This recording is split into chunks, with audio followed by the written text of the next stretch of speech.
इतिहास में ऐसी बात लिखी हुई है कि अमर सिंह जी 15 दिन तक शाहजहां के दरबार से अब्सेंट रहे थे। इन बिटवीन शाहजहां ने सलावत खान ने शाहजहां को कई शिकायतें पहुंचाई और सलावत खान बाद में मौके की ताक के अंदर था, वो थोड़ा जलता भी था अमर सिंह की पोजीशन से, और उसने अमर सिंह जी पर एक नया टैक्स लगा दिया, फील चराई का एक टैक्स लगा दिया था। फील हाथी को कहते हैं, ये हाथी की चराई का टैक्स दिया जाए। अमर सिंह जी ने वो टैक्स देने से मना कर दिया। अमर सिंह जी ने कहा मैं टैक्स नहीं दूं। अगले दिन दरबार के अंदर जब अमर सिंह जी आए, सलावत खान वहीं पर बैठा हुआ था और सलावत खान ने और अमर सिंह जी जब उसके पास से निकले तब उसने पीछे से कह दिया कि गंवार, पता नहीं गंवार उठ के कहां से आ जाते हैं। कहानियां कहती है कि उसने गंवार का गाय बोला था अब तक।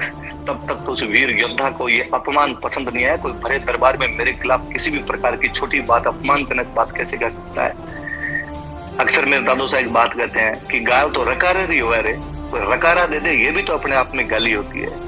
और उस बंदे को लगा जिसने मुझे ऐसे कैसे कह दिया। वो मुड़ा और अपने पास कटार रखा करता था, वही कटार जिसके लिए कहा जाता है कि कटारी अमरेश रीन पद्मरी तलवार सेल तिहारो राज सिंह सरायो संसार। कटार रखे तो कोई अमर सिंह जैसी रखे, तलवार रखे तो वो पदम सिंह जो बीकानेर के राजकुमार हुए थे उनकी जैसी रखी जाए, जिनकी कर्नल टोड खूब तारीफें करता है। मैं वर्चुअल कार्यक्रम करवाने वाले मानदूर सिंह जी को फिर कहना चाहूंगा कि अभी पदम सिंह जी पे कार्यक्रम रखा जाए, पदम सिंह जी के बारे में जाना जाए। महानतम योद्धा, महानतम राजकुमारों में से एक बीकानेर का राजकुमार था। राज सिंह जी का सेल, ये सब भला जो उनका था, ये सब चीजें संसार में सराही गई थी। उस अमर सिंह ने अपनी कटार से उस सलावत खान को भरे दरबार के अंदर मार दिया था। दोहा कहता है कि उन मुक्त है गगो कई और इनकर लई कटार, कि उसने तो गग्गा ही बोला था, गय बोला था, तब तक तो उसने कटार निकाल ली।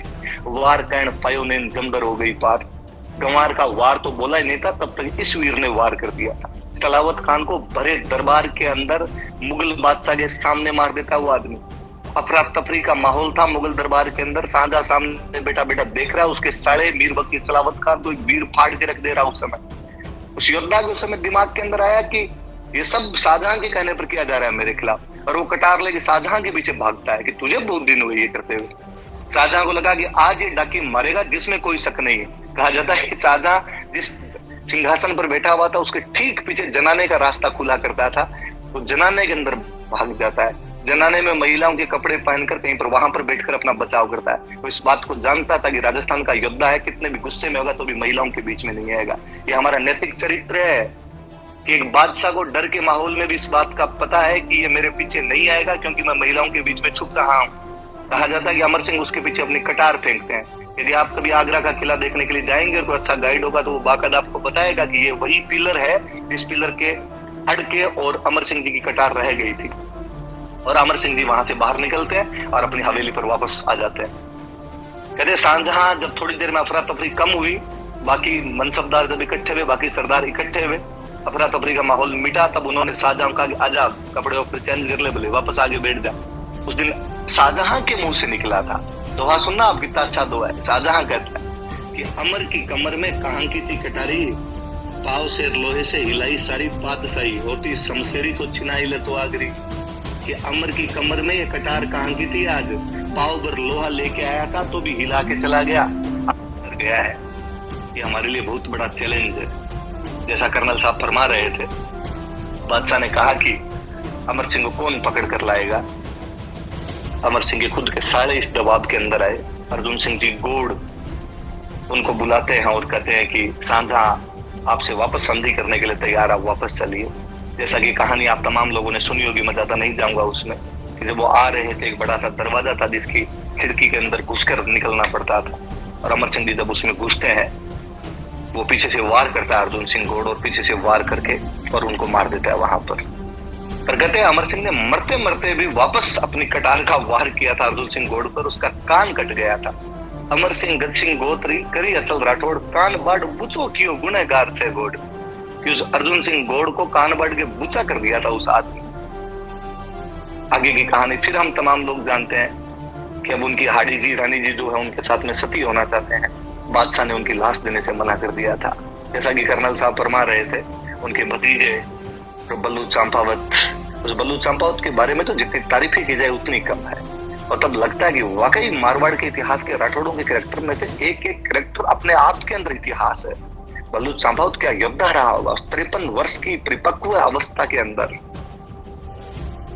वो भी तब जब उनकी और अमर सिंह की आपस में बनती नहीं थी। वो किसी बात से नाराज होकर, अमर सिंह जी से नाराज होकर, और शाहजहां के पास में रहा करते थे। जब हाड़ी जी रानी जी ने कहा कि अब पार नहीं पड़ेगी, क्या किया जाए, बिना लाश के सती कैसे हुआ जाएगा, खाटू के साहिब सिंह जी चंपावत थे, उन्होंने कहा बल्लू जी को बुलाया जाए वरना पार नहीं पड़ेगी।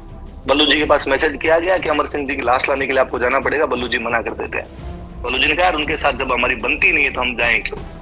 बल्लू जी की रानी हुआ करते थे, टाकनी जी थे माया कंवर। माया कंवर टाकनी जी उस दिन जब बल्लू जी आए, नौकरानी को खाना देकर भेजा, नौकरानी थाली में खाना लेकर आई, पीछे से माया कंवर टाकनी जी भागते भागते आए और आके कहा कि मेरे पति को धातु के बर्तनों में खाना मत ला कर दो। धातु तो इस आदमी को डर लगता है, धातु से, ये आदमी तलवारों से डरता है। और बल्लू जी को अपनी गलती का एहसास होता है। माया कंवर टाकनी जी समझाते हैं कि हमारे आपस की जब लड़ाई हो, अमर सिंह और आपकी नहीं बनती, ये आप तक है, लेकिन जब कोई तीसरा पक्ष फायदा उठाए तब आपस की लड़ाइयों को भुला दिया जाना चाहिए। वही हम पंचम अधिकम सतकम, कौरव और पांडव आपस में लड़ेंगे तब वो 100 और हम 5 हैं, लेकिन जब कोई तीसरा पक्ष लड़ेगा तो युधिष्ठिर कहते हैं हम 105, हम सब एक साथ मिलकर लड़ेंगे। ये कहानियां, ये प्रसंग हमें बहुत कुछ सिखाते हैं, यदि सीखा जाए तो। हम इनसे सीखते नहीं है, वो बात दूसरी है। बल्लू जी चंपावत जाते हैं, 50 योद्धा अंदर, 450 योद्धाओं की एक टीम बाहर। भाव सिंह कुंपावत को छोड़कर जाते हैं कि वो रानियों के सती होने की व्यवस्था करे। उस लाश को लेकर वहां से निकल जाते हैं। मेवाड़ महाराणा जगत सिंह जी द्वारा दिया गया वो घोड़ा, जिसको लेकर वो आगरा के किले की दीवार फांद कर वहां से निकल जाते हैं।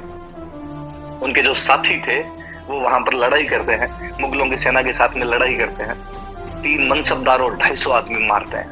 हालांकि वो 50 साथी वहां पर लड़ते हुए मारे जाते हैं। इससे पहले जब अमर सिंह जी को अर्जुन सिंह घोड़ ने मारा था, तब भी उनके अमर सिंह जी के साथ के 13 राजपूतों को जब इस बात का पता चला था, वो 36 मुगलों को मारकर काम आए थे।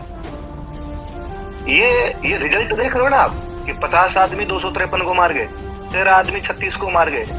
इसलिए कर्नल टोड को कहना पड़ गया था कि धोरा घाटिया तालरोन आंटीलो इतिहास, गांव गांव थर्मोपोलिन, घर घर लियोनिडास। उसने कहा हमारे पूरे यूरोप में एक थर्मोपोली, एक लियोनिडास हुआ है, लेकिन जब मैं राजस्थान की हिस्ट्री देखता हूँ तो इनके गांव गांव में थर्मोपोली और घर घर में लियोनिडास जैसे योद्धा उत्पन्न कर दिया इन लोगों ने।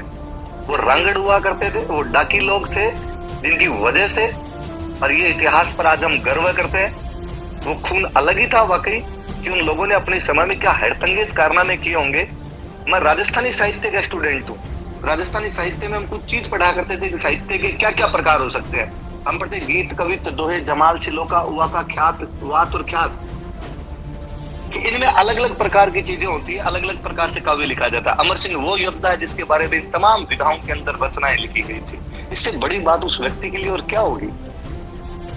ये उसके स्वाभिमान को दिखाता है कि लोग आपको तब भी पसंद कर लेंगे जब आप बड़े राजा नहीं हो। लोग आपको तब भी पसंद कर लेंगे जब आपने कोई बड़ा युद्ध नहीं जीता है। आपने एक मीर बख्शी सलावत खान को उसके अंदर मारा था, परंतु जिस बात के लिए मार दिया था लोगों को वो पसंद आई। लोगों का अरे ये जिगरा होता है, अब गाली भी नहीं सुनना चाहता आदमी। ये आदमी वो है जो अपने किसान के लिए किसी भी प्रकार से लड़ने मरने के लिए तैयार हो जाता है। इसलिए लोग आज भी उन अमर सिंह जी को याद कर लेते हैं, उस बल्लू चंपावत को याद कर लेते हैं। अब मैं जब भी केसरी सिंह बारट की लिखी हुई उस किताब को पढ़ता हूँ, उस किताब की एक लाइन मेरे रोंगटे खड़े करती है। जब उस किताब में लिखा हुआ है कि बल्लू जी चंपावत उस लाश को लेकर वहां से निकल जाते हैं तो लड़ाई में लड़ते हुए काम आते हैं। सुदूर दक्षिण में नागौर के किसी तलैया के पास में हाड़ी रानी जी अमर सिंह की लाश को लेकर सती हो रही है। यमुना नदी के ठीक पास में बल्लू जी चंपावत की रानी टाकनी जी उनके साथ में सती हो रही थी। शाहजहां के मन में किस कदर डर बैठा होगा उस अमर सिंह का कि जिस दरवाजे से उसको लेकर निकले थे वो दरवाजा बंद करवा दिया गया था।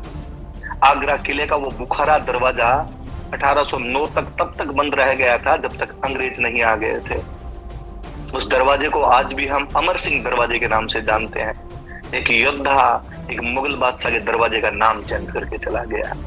मुगल बादशाहों ने नाम नहीं दिया उस दरवाजे को, वो जनता थी जिसको वो योद्धा पसंद आया। उस जनता ने उसको अब अमर सिंह दरवाजा कहना शुरू कर दिया था। अब बुखारा दरवाजे का उनके लिए कोई मायने नहीं थे। 1809 में कहते हैं जॉर्ज स्टील आके उस दरवाजे को खुलवाता है।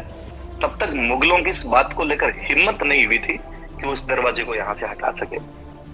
और लोगों में क्या अच्छी बातें होती है। एक दिन जब हम दुर्गादास जी पर बात कर रहे थे तभी हम बात कर रहे थे कि नेतृत्वकारी वह है जो अच्छे लोगों की पहचान कर सके, अच्छे लोगों को अपने साथ में रख सके। एक केसरी सिंह जोधा थे,